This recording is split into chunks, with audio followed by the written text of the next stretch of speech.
صدر ٹرمپ نے ایران جنگ پر سابق صدر سے بات کرنے کا دعویٰ کیا۔ میڈیا سے گفتگو میں 2 بار کہا۔ اس وقت حیات سابق صدور میں سے ایک نے کہا کہ ایران کے ساتھ وہ بھی وہی کرتے جو انہوں نے کیا۔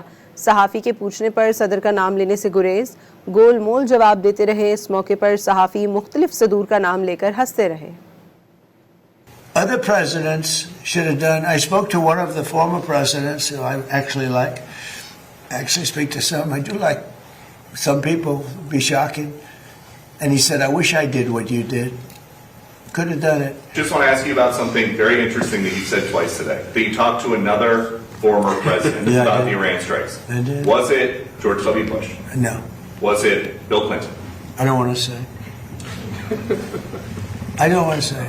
Because Barack Obama? a member of a party, they have Trump derangement syndrome, but it's somebody that happens to like me, and I like that person who's a smart person. But that person said, I wish I did it. Okay? But I don't want to get into who. Okay. I don't want to get him into trouble. Maybe, hey, I have a guess. you know what? Yeah, I think you probably know. You know, it's interesting. And maybe he'd be proud. And I could even ask him that, would you like me to reveal your name?